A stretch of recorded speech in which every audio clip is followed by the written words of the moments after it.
பிலிப்பியர்கள் நிருபம் 4வது அதிகாரம் 4வது வசனத்தை சத்தமுயர்த்தி வாசிக்க கேட்போம். பிலிப்பியர் 4வது அதிகாரம் 4வது வசனம். கர்த்தருக்குள் எப்பொழுதும் சந்தோஷமா இருங்க, சந்தோஷமாயிருங்கள் என்று மறுபடியும் சொல்லுகிறேன். எல்லாரும் சொல்லுங்க, கர்த்தருக்குள் எப்பொழுதும் சந்தோஷமாயிருங்க, சந்தோஷமாயிருங்கள் என்று மறுபடியும் சொல்லுகிறேன். சந்தோஷமா இருங்கிற வார்த்தை அல்ல பவுல் பயன்படுத்தினார். கர்த்தருக்குள்ள சந்தோஷமா இருங்கன்னு சொல்றார். சந்தோஷமா இருக்க நிறைய வழிகள் இருக்கு. ஆனா கர்த்தருக்குள் எப்படி சந்தோஷமா இருக்கிறதுன்னு தெரியலன்னா கர்த்தருக்குள் உள்ளான சந்தோஷம் கிடைக்கவே கிடைக்காது. ஆமென், ஹல்லேலூயா. சந்தோஷப்படுகிற எல்லாம் கர்த்தருக்குள் உள்ள சந்தோஷம் அல்ல. பாவத்தினால சிலருக்கு சந்தோஷம், நல்லா குடிச்சு வெறிச்சு ஜீவிக்கிறவங்களை பார்த்தீங்கன்னா அவங்க சொல்லுவாங்க அதில் அவங்களுக்கு என்ன இருக்கு, ராத்திரி முழுவதும் ஒரு குப்பமேட்டுக்குள்ளே கிடந்துட்டு காலையில் எழுந்திரிச்சு தலையெல்லாம் இப்படி சீவிட்டு உடம்பு பூரா குப்பையோடு வர்ற அந்த ஆளுக்கு அந்த ஆள் குடித்ததில் சந்தோஷப்படுறான். சினிமா பார்க்குறவனுக்கு சினிமா சந்தோஷத்தை கொடுக்குது. ஒவ்வொரு லைஃபுக்கும் ஒரு சந்தோஷம் இருக்குது. உலகம் ஒரு சந்தோஷத்தை கொடுக்கும். நண்பர்களோடு இருக்கும்போது நமக்கு ஒரு சந்தோஷம், உறவினர்களோடு இருக்கும்போது ஒரு சந்தோஷம், ஏதாவது ஒரு திருவிழா கொண்டாடும் போது, பண்டிகை கொண்டாடும் போது சந்தோஷம். அப்போ சந்தோஷம் கிடைக்கிற இடம் நிறைய இருக்கிறது. ஆனால் அதெல்லாம் தீர்ந்து போகிற சந்தோஷம், நிலையில்லாத சந்தோஷம். அந்த சந்தோஷம் பின்னாடி ஒரு உபத்திரவத்தை கொண்டு வரும். குடிச்சு வெறிச்சு ஜீவிக்கிறவன், மனுஷர்களுடைய அன்பில் சந்தோஷப்படுகிறவன், உலகத்தோடு உள்ள நட்பில் சந்தோஷப்படுகிறவனுக்கெல்லாம் ஒரு நாளில் இவங்க சந்தோஷப்படுகிற எல்லாமே இவங்களுக்கு ஒரு பெரிய தீமையை உண்டாக்கும். அந்த சந்தோஷத்தை உலகம் கொடுத்துட்டு உலகமே எடுத்து போட்டுரும். மனுஷங்க கொடுத்துட்டு மனுஷனை எடுத்து போட்டுருவாங்க. பாவம் கொடுத்துட்டு பாவமே எடுத்து போட்டுரும். நண்பர்கள் கொடுத்துட்டு அவங்களே எடுத்து போட்டுருவாங்க. இது சந்தோஷம் இல்லை, நிலைநிற்காத சந்தோஷம். நிலைநிற்கிற ஒரு சந்தோஷம் எங்கே இருக்குதுன்னா அது கர்த்தருக்குள் உள்ளான சந்தோஷம் மட்டும்தான். அது என்னென்னு அனுபவிக்க படிக்காத ஒருத்தருக்கு கர்த்தரில் எப்படி சந்தோஷப்படுறது, நன்மை வர்றதுனால எப்படி சந்தோஷப்படுறதுன்னு தெரியாமல் போயிடும். இல்லை, நமக்கு ஒரு தேவை, ஒரு 50,000 ரூபாய் 1,00,000 ரூபாய் பணம் எனக்கு கிடச்சிருச்சுன்னு வச்சுங்களேன், அது ஒரு சந்தோஷம் தானே. யாராவது அழுவீங்களா உட்காந்துட்டு, ஐயோ நான் 50,000 தான் கேட்டேன், எனக்கு 1,00,000 வந்துடுச்சு, இந்த 50,000 என்ன பண்ணுறதுன்னு தெரியல, யாருக்காவது நான் கொடுக்க போகிறேன், அதான் அழுதுட்டு இருக்கிறேன்னு சொல்லுவீங்களா? டபுள் சந்தோஷம். 50,000 கேட்டால் எனக்கு இப்போ என்ன கிடைச்சிச்சு, 1,00,000. அப்போது டபுள் சந்தோஷம். ஆனால் இந்த பணம் என்ன செய்யும்னா உங்களை விட்டு போகும்போது இந்த சந்தோஷத்தையும் கூட எடுத்துகிட்டு போயிடும். 50,000 கடவுள் சந்திச்சார், 1,00,000 கிடைச்சது. இப்போ இருக்கா உங்கள் கையில்? பிரியாணி வச்சு சந்தோஷம் கொண்டாடினீங்க, இப்போ எங்கே அந்த சந்தோஷம்? அது அந்த ஒரு வாரத்துக்கு இருந்தது, அப்புறம் அப்படியே போயிடுச்சு. அப்போ நிலையற்றவற்றில் நம்ம சந்தோஷத்தை தேடும்போது அந்த சந்தோஷம் நிற்காது. நிறைய கிறிஸ்துவ பிள்ளைங்களுக்கு அது தெரியாதனால நிலையற்றதன் மேலே மனசை செலுத்திட்டு மனசு காயப்பட்டு வேதனைப்படுத்தி நொந்து போகிறதுக்கு நம்ம இடம் கொடுக்குறோமே தவிர நிலையான சந்தோஷம் எங்கே இருக்குதுங்கிறதுல நம்முடைய மனசை வைக்கிறதே இல்லை. பவுல் சொல்கிறாரு, நிலையான சந்தோஷம் கர்த்தருக்குள்ள மட்டும்தான் இருக்குது. கர்த்தருக்குள் நீங்கள் சந்தோஷப்பட படிக்கணும். அல்லேலூயா. பணத்தினால சந்தோஷப்பட்டாலும் அது நிற்காது, பாவத்தினால சந்தோஷப்பட்டாலும் அது நிற்காது, உலகத்தால் சந்தோஷப்பட்டாலும் அது நிற்காது, டிகிரி சர்டிஃபிகேட்டுகளால் சந்தோஷப்பட்டாலும் அது நிற்காது, மார்க் வாங்கி பாஸ் ஆகிட்டேன்னு சொல்லிட்டாலும் அந்த சந்தோஷம் நிற்காது. எல்லா சந்தோஷமும் ஒரு டைமில் வந்துட்டு இன்னொரு டைமில் போயிடும். நிலை நிற்கிற சந்தோஷம் கிறிஸ்துவுக்குள் உள்ளான சந்தோஷம் தான். அது இன்னைக்கு இருக்கான இந்த உபவாசத்தில் நம்ம ஒன்று செக் பண்ண போகிறோம். அந்த சந்தோஷம் இருக்குதா? அப்படி இருந்துச்சுன்னா கர்த்தருக்குள்ளாக சந்தோஷப்படுகிற எந்தெந்த விஷயங்கள் நம்ம சந்தோஷப்படணும்னு படிச்சிருக்கணும். முதல்ல நம்ம படித்து வச்சிருக்கிறதெல்லாம் மெட்டீரியல் பிளெஸ்ஸிங், பொருளாதார ஆசீர்வாதம், பண ஆசீர்வாதம். நம்ம தேவையை சந்திக்கிறதில் மட்டும்தான் நம்ம சந்தோஷப்பட படிச்சிருக்கிறோம். அதனால தான் அது வரும்போது மட்டும் நம்ம முகத்தை சிரிப்பை வச்சுக்கிறோம். அது இல்லாத போது கோபப்பட்டு சண்டை போட்டு உலக மனுஷனை போலவே நடந்து கொள்கிறோம். அவங்களுக்குள்ள கிறிஸ்து தந்த சந்தோஷம் எங்கேன்னா அந்த சந்தோஷத்தை அவங்களால கண்டுபிடிக்கவே முடியல. ஆமென். எத்தனை பேர் விசுவசிக்கிறீங்க? பவுலுடைய ஜீவிதத்தை கேட்டால் பவுல் சொல்லுவார், நான் எல்லாவற்றிலும் கர்த்தருக்குள்ள மனரம்யமாக இருக்க கற்றுக்கொண்டேன். தாழ்ந்திருந்தாலும் எனக்கு வாழ தெரியும், நல்ல ஜீவிக்கவும் தெரியும். சிலருக்கு நல்ல ஜீவிக்கிறதுக்கு அவங்களுக்கு கிடைக்கும் போது மட்டும்தான் சந்தோஷம். தாழ்ந்த ஒரு காலம் வந்ததுன்னா கர்த்தரோடு இருக்கிறோங்கிற சந்தோஷமே அவங்களுக்கு இல்லை, கிடைக்கல, காசு வரல, கடன் பிரச்சனை, நெருக்கடி, இதை சொல்லியே அவங்களுக்குள்ள உள்ள கர்த்தர் தந்திருக்கிற சந்தோஷத்தையும் சமாதானத்தையும் கெடுத்து கொள்றாங்க. இந்த சந்தோஷம் உள்ள இருந்ததுன்னா, இந்த சமாதானம் உள்ள இருந்ததுன்னா, இந்த பிரச்சனைகளை எப்படி கர்த்தரிடத்திலிருந்து உதவி பெற்று மேற்கொள்ள முடியும்னு சொல்லி தெளிந்த சிந்தையோடு நடப்போம், தெளிந்த புத்தியோடு நடப்போம். தெளிந்த புத்தி கெட்டு போகிறதுனால கடவுளோடும் தொடர்பு கொள்ள முடியாது, உபவாசத்திலையும் இருக்க முடியாது, பைபிளும் வாசிக்க முடியாது, கூட்டு ஜெபத்திலையும் கலந்து கொள்ள முடியாது. எப்பவும் ஒரு தனிப்பட்ட சிந்தையாகவே ஜீவிக்க தொடங்கி அவன் சிந்தை முழுவதும் அவனுடைய கவலைகளால் நிறைய தொடங்கிடும். கவலைப்படுகிறதுனால எவன் ஒருத்தன் தன்னுடைய வளர்த்தி என்ன செய்ய முடியும்? கூட்ட முடியும். கவலைப்படுகிறதுனால எவன் கடன் பிரச்சனையை தீர்க்க முடியும்? கவலைப்படுகிறதுனால எவன் ஒரு அட்மிஷனுக்கு வழி திறக்க முடியும்? கவலைப்படுறதுனால ஒன்றும் நடக்காது. ஆனால் கர்த்தரால் நடக்கும்னு விசுவசிக்கலாம். நம்ம சந்தோஷப்படுற பல விஷயங்கள் வேதத்தில் ஆண்டவர் கொடுத்துருக்கிறார். அதெல்லாம் விலையேற பெற்றதான், இன்னும் நம்ம காசு கொடுத்து வாங்கக்கூடியதில்லை. அவ்வளோ பெரிய கிருபையை பெற்றுட்டும் நம்ம சந்தோஷப்படாமல் இருக்கிறோம். இன்றைக்கி அந்த நம்முடைய இருதயத்தை உலகத்திலிருந்து திருப்பி கர்த்தருக்குள்ள சந்தோஷப்பட படிக்கணும். அப்போ தான் ஆராதனை சமயத்தில் நம்ம மகிழ்ச்சியாக இருக்க முடியும். துதிக்கும் போதும் துதி சொல்ல முடியும். ஏன் துதிக்கும் போதும் உங்களால் துதிக்க முடியல? ஏன் அந்நிய பாஷைகள் பேசி ஆண்டவர் ஆராதிக்க முடியல? போன வாரம் பெற்றுக்கொண்ட அபிஷேகம் இந்த வாரம் காணாதது போல் நிற்கிறீங்களா? என்ன காரணம்னா, இவங்க சந்தோஷப்படுறதெல்லாம் வேற பல விஷயங்கள்ல அங்கே ஐக்கியமாக இருக்கிறாங்க. கர்த்தரோட ஐக்கியத்துக்கு கூப்பிடும்போது அவங்க மனசு சிக்கி கொண்டிருக்கிற இடத்துலேருந்து வர்றதில்லை. படிக்கிறதா இருக்கலாம், வேலை செய்கிறதா இருக்கலாம், அல்லது பிஸ்னஸாக இருக்கலாம், குடும்ப விஷயங்களாக இருக்கலாம், ஏதோ ஒன்று அதில் போய் அங்கே சிக்கி கொண்டிருக்கிறோம். அங்கிருந்து மனசு கர்த்தரை துதிக்கிறதுக்கு வரமாட்டேங்குது.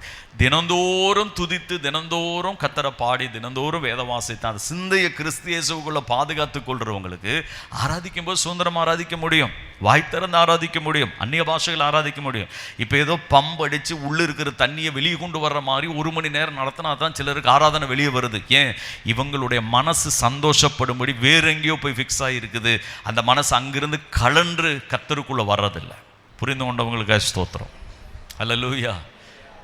கொலோசியர் 3ஆம் அதிகாரம் 1வது வசனம் சொல்லுது, நீங்கள் கிறிஸ்துவுடனே கூட எழுந்தது உண்டானால் நீங்க என்ன செய்யணும்? வலது பாரசத்தில் வீற்றிருக்கும் இடத்தில் உள்ள மேலானவைகளையே தேடுங்கள். மேலானவைகளே தேடுங்கள். ஆங்கிலத்தில் வாசிங்க, ஃபிக்ஸ் யுவர் ஹார்ட் அல்லது your mind things on above. மேலே உள்ளதின் மேலே உங்கள் இருதயத்தையும் உங்கள் மனதையும் ஃபிக்ஸ் பண்ணி வைங்கன்னு சொல்லுது. மேலானவைகளை தேடுங்கன்னு தமிழில் இருக்குது. ஆங்கிலத்தில் வாசித்தா உங்கள் மனசோ உங்கள் இருதயத்தையோ கொண்டு போய் எங்கே பொருத்தி வைக்க சொல்லுது? கர்த்தருக்கேற்றவைகளில் மேலானவைகளில் பொருத்தி வைக்கணும். அங்கே பொருந்தி இருக்கிற மனசு தான் கர்த்தருக்குள்ள சந்தோஷப்படும். அல்லேலூயா. ஐயோ பிரச்சனை, ஐயோ போராட்டம்னு ஓடிட்டே இருந்தோமானால் நம்முடைய மனசு அங்கே போய் பொருந்திக்கும். நீங்கள் எதை கவலைப்படுறீங்களோ அங்கே போய் பொருந்திக்கும். எக்ஸாம் நடக்குது பிள்ளைங்களுக்கு. எக்ஸாம் ரொம்ப முக்கியமானது தான். ஏன்னா அடுத்த கட்டத்திற்கு அவங்க உயரணும். ஆனால் மனசு அதில் போய் பொருத்தி கொள்ளக்கூடாது. ஜெப நேரத்துக்கு உங்கள் மனசு எங்கே வரணும்? திரும்பி ஜெபிக்கிறதுக்கு வரணும். ஜெப நேரத்துக்கு ஜெபிக்க வராமல் அங்கேயே பொருந்தி கிடக்குதுன்னா யூ ஆர் இன் டேஞ்சர். நீ ரொம்ப ஆபத்தில் இருக்குன்னு அர்த்தம். வேலை செய்யணும். வேலை செய்யாமல் நம்ம யாரும் ஜீவிக்க முடியாது. வேலை செய்யணும். 6 நாள் வேலை செய்யணும். 7வது நாள் கர்த்தருக்குரியதுன்னு ஆண்டவர் சொல்றார். அப்போ 6 நாளும் வேலை செய்கிற அந்த வேலையிலேயே 24 மணி நேரம் உன் மனசை கொண்டு போய் பொருத்தி வச்சேன்னா ஜெப நேரத்துக்கு உன் மனசு வேலை ஸ்தலத்திலிருந்து எங்கே வராது? ஜெபத்துக்கு வரவே வராது. அந்த மனசு போய் அங்கேயே பொருந்தி நிற்கும். மனசு எங்கே பொருந்தி நிற்குதோ அதை தான் நம்ம பேசுவோம், அதை தான் சிந்திப்போம், அதை தான் செய்து கொண்டு இருப்போம். அதில் தான் சந்தோஷப்படுவோம். அங்கே நடக்கிற விஷயங்கள் தான் இவங்க சந்தோஷத்தினுடைய ஊற்று. அங்கே ஃபெயிலியர் ஆனால் இங்கே ஃபெயிலியர் ஆகும், அங்கே தோல்வினா இங்கே தோல்வி, அங்கே கோபம்னா இங்கே கோபம், அங்கே சண்டைனா இங்கே சண்டை. எங்கே பொருந்தி இருக்குதோ அங்கே என்ன நடக்குதோ அது இவங்களுடைய பாடியில் ரிஃப்ளெக்ட் ஆகிட்டே இருக்கும். உங்கள் மனசை கிறிஸ்துவுக்குள்ளே பொருத்தி வச்சா, கிறிஸ்துவுக்குள்ளே உங்களுக்கு சந்தோஷம்னா உங்கள் பாடியிலே அந்த சந்தோஷம் இருக்கும். அங்கே மகிழ்ச்சினா இங்கேயும் மகிழ்ச்சி இருக்கும். அங்கே ஆரவாரம்னா இங்கேயும் ஆரவாரம் இருக்கும். அங்கே என்ன கட்டளையிடப்படுகிறதோ அதுக்கு இந்த சரீரம் அப்படியே கீழ்ப்படியும். அதனுடைய ரிஃப்ளெக்ஷன் இங்கே தெரியும். தமிழில் சொன்னால் அகத்தின் அழகு இது தெரியணும்னா அங்கே இருக்கணும் உங்கள் மனசு. பக்கத்தில் கைப்பிடிச்ச உங்கள் மனசு அங்கே இருக்கணும். காசு மேலேயே போய் உட்கார்ந்துட்டு இருக்கக்கூடாது. வேலையே வாழ்க்கைன்னு உட்காந்துருக்கக்கூடாது. உலகமே தான் எனக்கு சதம்னு சொல்லி உட்காந்துருக்கக்கூடாது. படிப்பு தான் என் முக்கிய வேலைன்னு சொல்லி போய் மனசு அங்கே பொருத்தி வச்சுக்கூடாது. அங்கே படிக்கணும், வேலை செய்யணும், அப்போ அங்கே மனசு இருக்கணும். ஆனால் நீ கர்த்தருடைய பாதத்துக்கு வரும்போது மனசு இங்கே வரணும். வந்ததுன்னா தான் நீங்கள் கர்த்தருக்குள்ளே சந்தோஷப்பட முடியும். இல்லைன்னா என்ன செய்ய முடியாது? கர்த்தருக்குள்ளே சந்தோஷப்பட முடியாது. இங்கே உட்காந்துட்டு வீட்டு பிரச்சனை யோசிச்சா என்ன சந்தோஷம் கிடைக்கும்? இங்கே உட்காந்துட்டு நாளைக்கு எக்ஸாமை பற்றி யோசிச்சா என்ன சந்தோஷம் கிடைக்கும்? ஒரு சந்தோஷம் இல்லை. அங்கே போனால் இதை யோசிப்போம், இங்கே வந்தால் அதை யோசிப்போம். தாறுமாறாக யோசித்து மனசு ஒரு நாள் சமாதானம் இல்லாமல் ஜீவிக்குமே தவிர அது கிறிஸ்துவுக்குள்ளான சந்தோஷத்தோடு ஜீவிக்காது. கிறிஸ்துவுக்குள்ளே நம்ம சந்தோஷமாக இருக்கணும். சந்தோஷமாக இருக்க என்ன செய்யணும்? 3வது வசனத்தில் அப்போஸ்தலனாகிய பவுல் ஒரு வார்த்தை குறிப்பிடுகிறார். பிலிப்பியர் 4ஆம் அதிகாரம் 3வது வசனம். நீ படி. என் உத்தம கூட்டாளியே, அவர்களுக்கு உதவியாய் இருக்கும்படி உன்னையும் நான் வேண்டிக் கொள்ளுகிறேன். யாருக்கு உதவியா இருக்கணும்? மேல 2 வசனம் இருக்குது. கர்த்தருக்குள் ஒரே சிந்தையா இருக்க எயோதியாளுக்கும் சிந்திக்கையாளுக்கும் புத்தி சொல்லுகிறேன். அந்த அவர்களுக்கு நீ என்னவா இருக்கணும்? உதவியா இருக்கும்படி உன்னை வேண்டிக் கொள்ளுகிறேன். அவர்கள் கிளமந்தோடும் என் உடன் வேலையாட்களோடும் கூட சுவிசேஷ விஷயத்தில் என்னோடு கூட மிகவும் பிரயாசப்பட்டார்கள். அவர்களுடைய நாமம் ஜீவ புஸ்தகத்தில் இருக்கிறது. ஒரு அல்லேலூயா சொல்லுங்க பார்க்கலாம். கர்த்தருக்குள்ள சந்தோஷப்படுவதற்கு மிக முக்கியமான ஒரு விஷயத்தை பைபிள் நமக்கு சொல்லி கொடுக்குது. என்ன தெரியுமா? உன் கடன் பிரச்சனை தீரும் நல்ல, உங்கள் வியாதி மாறும் என்றல்ல, உங்கள் சூழ்நிலைக்கு வித்தியாசம் வரும் என்றல்ல, உங்களுடைய பேர் ஜீவ புஸ்தகத்தில் எழுதப்பட்டிருக்கிறது. ஜீவ புஸ்தகத்தில் பேர் இருந்து எனக்கு என்ன பிரயோஜனம்? என்ன காசு இருந்தால் பிரயோஜனம்? என் பாக்கெட்டில் 500 ரூபாய் இருந்தால் இருக்கிற சந்தோஷம் ஜீவ புஸ்தகத்தில் பேர் இருந்தால் எனக்கு இருக்குதா? இது கொடுக்குற சந்தோஷம் ஜீவ புஸ்தகத்தில் பேர் இருந்தால் எனக்கு இருக்கா? ஏன் இல்லை அப்படின்னா, ஜீவ புஸ்தகத்தோட விலை இந்த 500 ரூபாய்க்கு இருக்கிற விலை என்னவோ அது நமக்கு தெரியுது. ஆனால் ஜீவ புஸ்தகத்தோட விலை தெரியலன்னு அர்த்தம். ஜீவ புஸ்தகம் எங்கே கிடைக்கும்? எந்த ஸ்டோரில் போனால் வாங்கலாம்? நஞ்சப்பா ஸ்டோரில் போனால் வாங்க முடியுமா? வாங்க முடியாது. வேறு ஏதாவது புத்தக சாலையில் அந்த ரெஜிஸ்டர் கிடைக்குமானா கிடைக்காது. பின்ன அந்த ரெஜிஸ்டர் எங்கே தான் இருக்குது? ஒரே ஒருத்தருடைய கையில் மட்டும்தான் இருக்குது. அது யாருடைய கைனா? கர்த்தருடைய கையில் இருக்கு. கர்த்தருடைய கையில் உள்ள ஒரு புஸ்தகம் அது. அல்லேலூயா. இயேசு கிறிஸ்து தம்முடைய சீசர்களுக்கு அதிகாரம் கொடுத்து போய் ஊழியம் செஞ்சுட்டு வாங்கன்னு அனுப்பினார். ஊழியம் செய்கிறதுல சந்தோஷப்பட படிக்கணும். ஊழியம் செஞ்சாலும் வெறுப்பாக இருக்குதுன்னா உன் இருதயம் ஊழியத்தின் மேலே சந்தோஷப்படலை, வேறு எதிலும் மேலே சந்தோஷப்பட்டுட்டு இருக்குன்னு அர்த்தம். அதான் ஊழியத்துக்கு வர முடியல. ஊழியத்தில் ஒரு மனுஷன் போயிட்டு வந்துட்டு ஆண்டவர்கிட்ட சொல்ல, ஆண்டவரே உங்கள் நாமத்தில் பேயோடிச்சு, வியாதி போச்சு, அற்புதம் நடந்தது, சுகம் நடந்தது, எல்லாம் வந்து ரிப்போர்ட் கொடுக்குறாங்க. அவங்கள்ட்ட இயேசு சொன்ன ஒரு வார்த்தை லூக்கா 10வது அதிகாரம் 20வது வசனத்தில் இருக்குது. வாசிங்க. லூக்கா 10ஆம் அதிகாரம் 20வது வசனம். ஆகிலும் ஆவிகள் உங்களுக்கு கீழ்ப்படுகிறதற்காக நீங்க சந்தோஷப்படாதீங்க. அசுத்தாவிகள் உங்க ஊழியத்தில் ஓடுறதுனாலையும் நீங்க போய் கை வச்சதுனால சில விடுதலை அடைஞ்ச அதுக்காகலாம் சந்தோஷப்படாதீங்க. பின் எதற்காக நீங்க சந்தோஷப்படணும்? உங்கள் நாமங்கள் பரலோகத்தில் எழுதி இருக்கிறதற்காக சந்தோஷப்படுங்க. ஜீவ புஸ்தகத்துல உங்க பேர் இருக்கிறதற்காக சந்தோஷப்படுங்க. பக்கத்துல கைப்பிடி சொல்லுங்க, ஆவி ஓடனா சந்தோஷமா? அற்புதம் நடந்த சந்தோஷமா? என் பேர் ஜீவ புஸ்தகத்தில் இருக்கிறது சந்தோஷமா? எது சந்தோஷம்? உண்மையை சொல்லுங்க. நான் போய் ஜெபிச்சு ஒரு ஆளுக்கு சுகம் நடந்தா தான் எனக்கு சந்தோஷம். இயேசு சொல்றாரு, உங்களுக்கு ஆவிகள் கீழ்ப்படுகிறதுக்காக சந்தோஷப்படாத, உங்க பேர் அங்க எழுதப்பட்டதற்காக சந்தோஷப்படுங்க. அல்லேலூயா. இந்த பேரை யார் எழுதுவா? என் கையில் ஒரு டைரி இருக்கு. இந்த டைரியில் ஏதாவது நான் எழுதணும்னு சொன்னால் நான் தான் எழுத முடியும். இப்போ ஜீவ புஸ்தகம் யாருக்கு சொந்தமானது? கர்த்தருக்கு சொந்தமானது. ஜீவ புஸ்தகத்தில் பேர் எழுதுறது யாரோட வேலை? கர்த்தருடைய வேலை. புத்தகத்தில் பேர் எழுதி வைக்கிறது அவருடைய வேலைன்னு சொன்னால், இந்த புத்தகத்தில் வேறு யாரும் போய் இந்த பேர் எழுத முடியாது. புத்தகத்தில் பேர் இல்லைனாலோ, பேர் இல்லைன்னா உள்ள டேஞ்சர் தான் இந்த புத்தகத்தினுடைய மதிப்பை கூட்டுது. இந்த புத்தகத்தில் பேர் இல்லைன்னா வாசிங்க. வெளிப்பாடு 3ஆம் அதிகாரம் 5ஆவது வசனத்தை வாசிங்க. ஜெயம் கொள்ளுகிறவன் எவனோ அவனுக்கு வெண்வஸ்திரம் தரிப்பிக்கப்படும், ஜீவ புஸ்தகத்திலிருந்து அவனுடைய நாமத்தை நான் கிறுக்கி போடாமல். எழுதினவருக்கு கிறுக்கவும் முடியும். அல்லேலூயா. எப்போ எழுதுறாங்க தெரியுமா? நீங்க எப்ப இயேசுவை சொந்த இரட்சகரை ஏற்றுக்கொண்டீங்களோ அப்போதான் உங்க பேர் எங்க எழுதப்படுது? ஜீவ புஸ்தகத்தில். ஜீவ புஸ்தகத்தில் இருக்கிற பேரை கிறுக்கி அழிக்கவும் அவருக்கு முடியும். அப்படி வெளிப்பாடு 3:5 சபைகளுக்கு குறித்து எழுதும்போது அவர் சொல்ற ஆலோசனை ஒருத்தன் கேட்டு சரியா கீழ்ப்படிந்தா அவனுக்கு வெண்வஸ்திரத்தை நான் தரிப்பிப்பேன். 1. 2, ஜீவ புஸ்தகத்திலிருந்து அவன் பேரை நான் கிறுக்க மாட்டேன். அப்போ 3ஆம் அதிகாரத்தில் 1 முதல் 4 வரை உள்ள வசனங்களில் நம்முடைய பேர் ஜீவ புஸ்தகத்திலிருந்து கிறுக்கப்படுவதற்கு ஏதோ ஒன்று இருக்குது. என்ன இருக்கும்? இன்னும் படிச்சு பாருங்க 1ஆவது வசனத்திலிருந்து. சர்தை சபையின் தூதனுக்கு நீ எழுத வேண்டியது என்னவென்றால், தேவனுடைய 7 ஆவிகளையும் 7 நட்சத்திரங்களையும் உடையவர் சொல்லுகிறதாவது, உன் கிரியைகளை அறிந்திருக்கிறேன், நீ உயிருள்ளவன் என்று பெயர் பெற்றும் செத்தவனா இருக்கிற. பைபிளுடைய வியாக்கியானத்தை கவனிங்க. பேர் உயிருள்ளவன், ஆனா நீ செத்து போய் கிடக்கிற. 2வது வசனம், நீ விழித்துக் கொண்டு சாகிறதுக்கு ஏதுவாய் இருக்கிறவைகளை ஸ்திரப்படுத்து, உன் கிரியைகள் தேவனுக்கு முன்பாக நிறைவுள்ளவைகளா நான் காணவில்லை. அப்போ 1வது வசனத்துல உன் கிரியைகளை நான் கண்டு இருக்கிறேன். 2வது வசனத்துல அந்த கிரியைகள் தேவனுக்கு முன்பாக நிறைவுள்ளவைகளா இல்லை.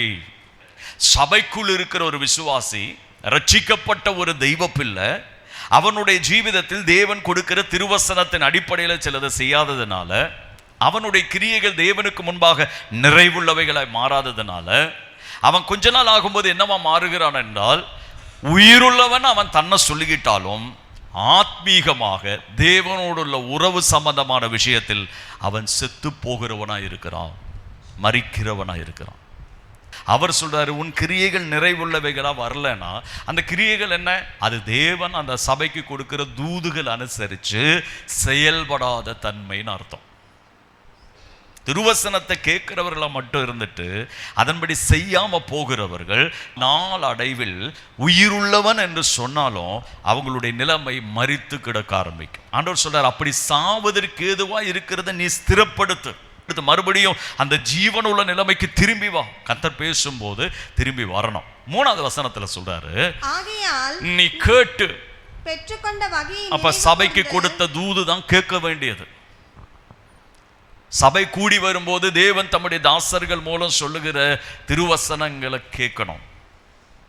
ஏன்னா நீங்க இதே விஷயத்தை வீட்டில் போய் படிக்கும்போது இதே வியாக்கியானம் சிலப்போ பெற்றுக்கொள்ளத்தக்க விதத்தில் ஒரு ஆத்மீக வளர்ச்சி நமக்கு இல்லாமல் போகிறதுனால தான் சபையில தேவன் ஒரு கூடி வரவை கட்டளையிட்டு கற்றுக் கொடுக்கிறார். அதனால நான் படிக்கிறத மட்டும்தான் செய்வேன், நீங்க சொல்றதை கேட்க மாட்டேன்னா 3வது வசனத்தை மறந்துடாதீங்க. நீ கேட்டு பெற்றுக்கொண்ட வகையை நினைவு கூர். அப்ப நீ ஏற்கனவே தேவனால சில வசனங்கள் சில காரியங்கள் போதிக்கப்பட்டிருக்கிற அதையெல்லாம் நினைச்சுப்பார். நினைச்சிட்டு அதை கை கொண்டு மனம் திருப்பும். முந்தி சொன்னவைகளை எல்லாம் நினைச்சு பார்த்து, முந்தி புத்தி உபதேசங்களாய் கொடுத்தவைகளை எல்லாம் யோசித்து பார்த்து, இதனால தான் என்னுடைய செயல்கள் மரணத்துக்கு எதுவா போயிற்று என்று அறிந்து நீ மனம் திரும்பு. தேவன் அதை நினைவுபடுத்தும் போது உணர்ந்து மனம் திரும்பணும். சபைக்கு ஆண்டவர் சொல்றார், மனம் திரும்பு. நீ விழித்திராவிட்டால் திருடனை போல உன்மேல் வருவேன், நான் உன்மேல் வரும் வேலையை நீ அறியாதிருப்பாய். அடுத்த வசனம், ஆனாலும் தங்கள் வஸ்திரங்களை அசுசிப்படுத்தாத சிலர் பேர் சர்தையிலும் உனக்குண்டு. இப்படி சில பேர் இன்னும் இருக்கிறாங்க. அவங்க இந்த விஷயத்தில் இன்னும் தங்களை மாசுபடுத்தாம ஜீவிக்கிறவர்கள், அவங்களுக்கு வெண் வஸ்திரம் கொடுக்கப்படும். இதை சொல்லிட்டு தான் 5வது வசனத்துல சொல்றாரு, ஜெயங்கொள்ளுகிறவன் எவனோ. கவனிங்க, வெண் வஸ்திரம் நடந்து கூட நடக்கிற சில பேர் சர்தையில் இருக்கிறாங்க. அவங்கள பத்தி சொல்லல, மரணத்துக்கு ஏதுவா இருக்கிறது அறிந்து கொண்டு மனம் திரும்பி புதுப்பிக்கிறவங்களை குறித்து தான் 5வது வசனம் சொல்லுது. அவர்கள் ஜெயம் கொள்ளுகிறவர்கள், அவங்களுக்கு நான் வெண் வஸ்திரம் தரிப்பிப்பேன். இப்போ அவங்க கையில் என்ன இல்லை சொல்லுங்கம்மா, புரியுதா இல்லையா நான் சொல்றது? 4வது வசனம் சொல்லுது, சர்தையில் சில பேர் இருக்கிறாங்க, அவங்க வெண் வஸ்திரம் தரித்து என்னோடு நடப்பார்கள். அப்போ பாதி பேர் என்ன செய்யல, நடக்கிறவங்க அல்ல, அவங்க உயிர் உள்ளவங்கன்னு சொல்றாங்க. வெண்வஸ்திரம் ஒன்றும் இல்லை, அவங்க பாட்டுக்கு அவங்க இஷ்டத்துக்கு ஜீவிக்கிறாங்க. அதனால உயிர் உள்ளவர் என்று பெயர் பற்றும் மரித்தவர்களாக கிடக்கிறாங்க. அவர்கள் திரும்ப வந்தால், மனம் திரும்பி வந்தால் வெண்வஸ்திரத்தை நான் தருவேன்னு சொல்றார். ஆனா ஏற்கனவே சபையில கேட்டு நடக்கிறவர்களுக்கு என்ன உண்டு? வெண்வஸ்திரம் உண்டு. கரங்களை உயர்த்தி நல்ல ஒரு அல்லேலூயா சொல்லுவோம். அதை சொல்லிட்டு ஆண்டவர் சொல்றாரு, வெண்வஸ்திரம் தரிக்கப்படும். அப்படி தரிக்கப்படும் போது ஜீவ புஸ்தகத்திலிருந்து அவனுடைய நாமத்தை நான் கிறுக்க மாட்டேன். அப்ப வெண்வஸ்திரம் தரிக்கப்படலைனா, பக்கத்தில் கைப்பிடி சொல்ல, வெண்வஸ்திரம் தரிக்கப்படலைனா. ரட்சிக்கப்பட்டு 10 வருஷத்துக்கு முன்னாடி உங்க பேர் எழுதினார். ரட்சிக்கப்பட்ட போது நம்முடைய பேரை ஜீவ புஸ்தகத்தில் ஆண்டவர் எழுதி வச்சார். அமல்ராஜ், ஆகாஷ், அருண் அலெக்சாண்டர் எல்லாம் எழுதி வச்சிருக்கிறார். ஒன்றும் கேட்கறது இல்லை. பால் அவர் இஷ்டத்துக்கு நடக்கிறார். கர்த்தருக்கு ஒன்றும் செவி கொடுக்கறதே இல்லை. இப்போ வெண்வஸ்திரம் தரித்து கொள்வதற்கு ஆலோசனையும் புத்திமதியும் கொடுக்கிறார். இப்பவும் கேட்கறது இல்லை, பழச நினைக்கிறது இல்லை, வசனங்களை நினைவு கூர்ந்து காரியங்களை செய்யறது இல்லை. அப்போ என்ன செய்யப்படும்? வெண்வஸ்திரம் அவர்களுக்கு கொடுக்கப்படாமல் போகும். இப்போ மனம் திரும்பி வந்தா வெண்வஸ்திரம் கொடுப்பாரு. மனம் திரும்பல, கேட்கறது இல்லை, என்னவாகும்? வெண்வஸ்திரம் கிடைக்காது. வெண்வஸ்திரம் கிடைக்கலனா பேரு, என் பேர் அங்க அடிச்சு போட்டா என்ன நடக்கும்? 13:8 வசனம் வாசிச்சுவாங்க. உலக தோற்றம் முதல் அடிக்கப்பட்ட ஆட்டுக்குட்டியானவருடைய ஜீவ புஸ்தகத்தில் பேரெழுதப்பட்டிராத பூமியின் குடிகள் யாவரும் அந்த அந்தி கிறிஸ்துவை வணங்குவார்கள், கள்ள தீர்க்கதரிசி ஏற்றுக்கொள்ளுவார்கள். உலகத்துல வந்து கர்த்தருடைய பிள்ளைகளை நீக்கி போடுகிற அந்தி கிறிஸ்து இப்பொழுதே கிரியை செய்ய ஆரம்பித்திருக்கிறான். பல சபைகளில், பல யூடியூப் வசனங்களில் கர்த்தரிடத்திலிருந்து ஜனங்களை பிரிக்கிற வேலையை அந்தி கிறிஸ்து செய்ய ஆரம்பிச்சிருக்கிறான். பேர் எழுதப்படாத எல்லாரும் அதுக்கு பின்னாடி போக தொடங்குவாங்க. அல்லேலூயா. இனி 20ஆம் அதிகாரத்துல நம்ம வாசித்த வசனம் 11வது வசனத்துல, பெரிய ஒரு வெள்ளை சிங்காசனத்தையும் அதன் மேல் வீற்றிருக்கிறவரையும் கண்டேன். அவருடைய சமூகத்தில் இருந்து பூமியும் வானமும் அகன்று போயின. அவைகளுக்கு இடம் காணா. இப்பொழுது இருக்கிற வானமும் பூமியும் தீக்கிரைக்கு வைக்கப்பட்டிருக்கிறது. இது ஒரு நாள்ல தீக்கிரை ஆக்கப்படும். கையங்களை வைத்து நல்ல ஒரு அல்லேலூயா சொல்லப்படி நல்லா கவனிங்க.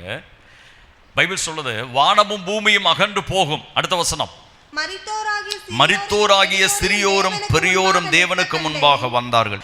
அப்பொழுது புஸ்தகங்கள் திறக்கப்பட்டன. ஜீவ புஸ்தகம் என்னும் வேறொரு புஸ்தகமும் திறக்கப்பட்டது. எப்போ?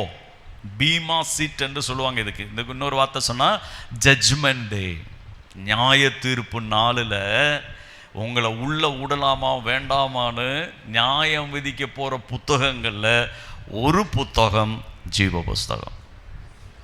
நல்லா ஒரு அல்லேலூயா சொல்லுங்க.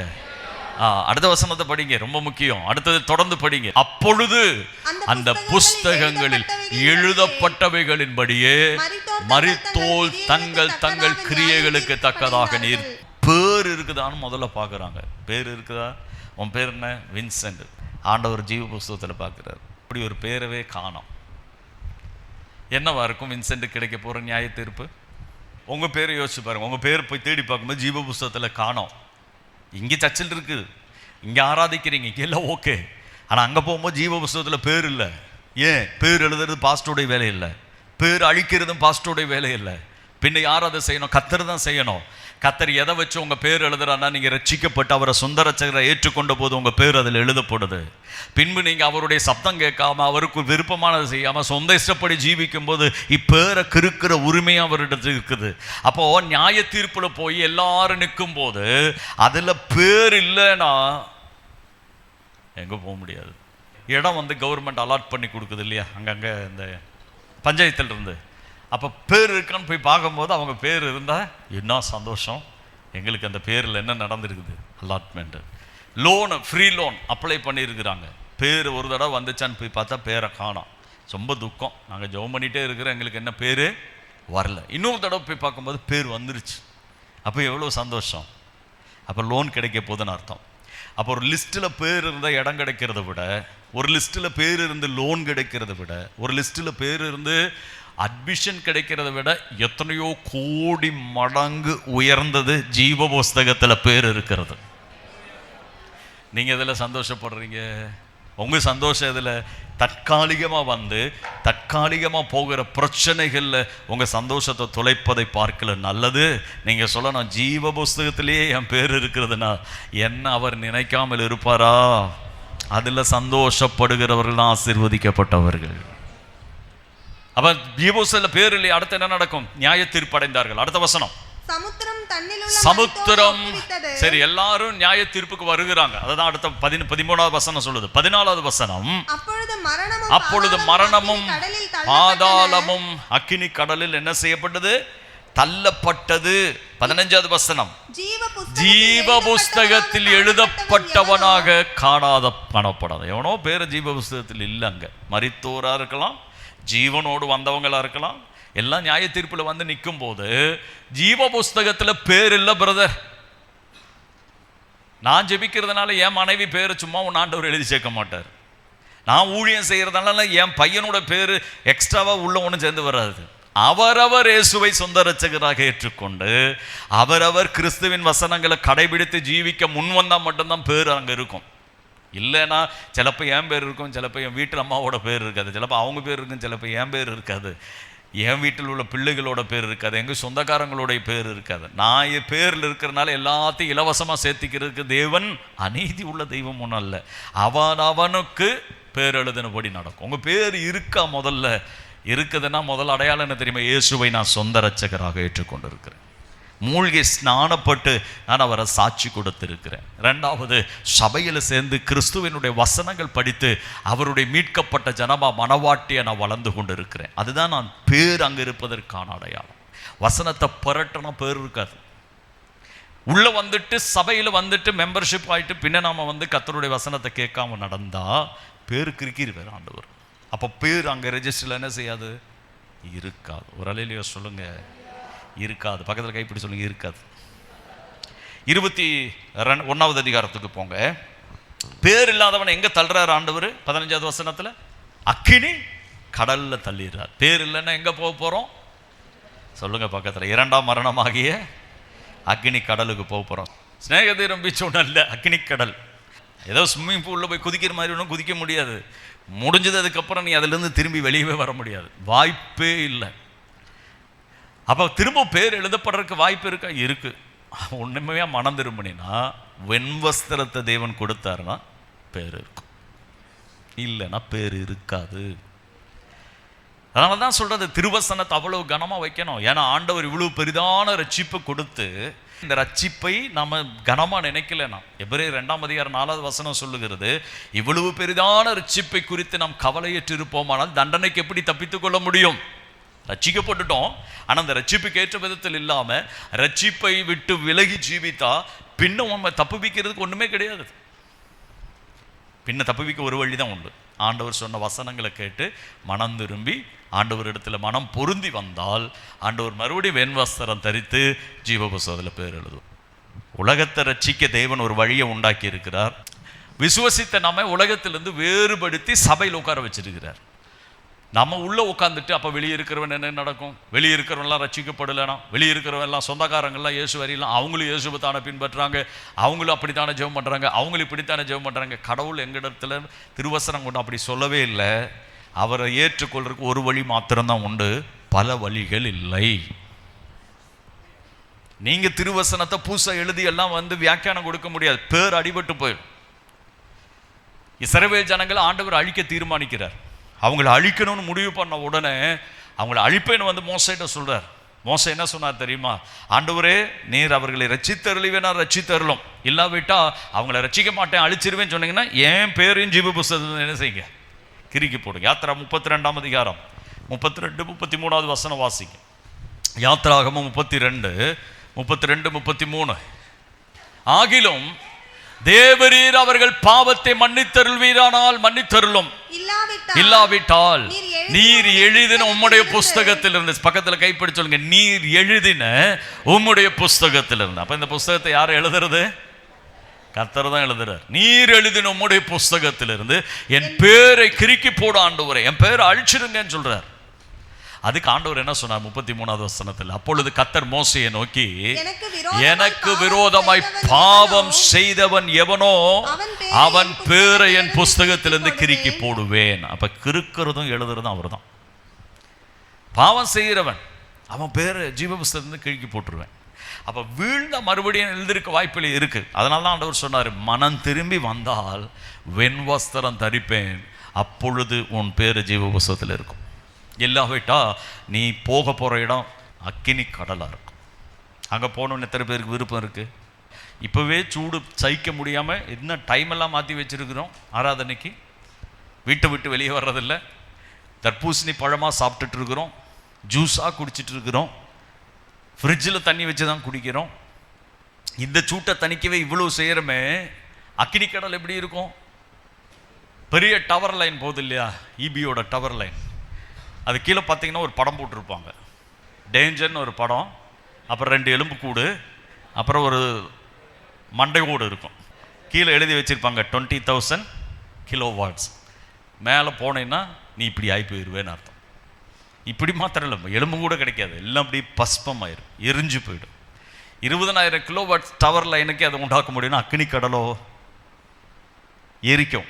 அது 5 அடிக்கு பக்கத்தில் போனீங்கனாலே பஸ்பம் ஆகிடுவீங்க. 5 அடி வரைக்கும் அதோட எலக்ட்ரிசிட்டி பவர் இருக்கும். நீ கம்பியெல்லாம் தொட வேண்டாம், 5 அடி பொக்குள்ளே போனீங்கனாலே பஸ்பம் ஆயிடுவீங்க. அப்போ அது லைனே அப்படி செய்யும்னா, நரகத்தில் போய் விழுந்த அக்கினி கடலில் விழுந்த என்னவாகும்? எரிஞ்சு பஸ்பம் ஆகிடும். அப்படி ஆக முடியாது. அதான் அக்கினி கடலுடைய பிரத்யேகதை. எரிஞ்சுக்கிட்டே இருப்போம், வேதனை அனுபவிச்சுக்கிட்டே இருப்போம், சாக மாட்டோம். அந்த அக்கினி புழு சாகாது, இந்த அக்கினியும் அவியாது, ரெஸ்டும் கிடையாது, விமோச்சனமும் கிடையாது. இதான் நரகம். இதை தேவன் யாருக்கு உருவாக்கி வச்சார்? அவருடைய சொல் கேளாம யுத்தம் செய்த தூதர்களுக்காக, புறக்கணித்து தன்ன தூதர்களுக்காக. அவனுடைய சத்தம் கேட்டு கர்த்தருடைய சத்தத்தை புறக்கணிக்கிறவர்களும் அந்த இடத்துக்கு தான் போவாங்க. இப்போ சொல்லுங்க, பணம் காசை விட எதில் சந்தோஷப்படணும் தெரியுமா? நான் கர்த்தருடைய பிள்ளை என்பதில் சந்தோஷப்படணும்.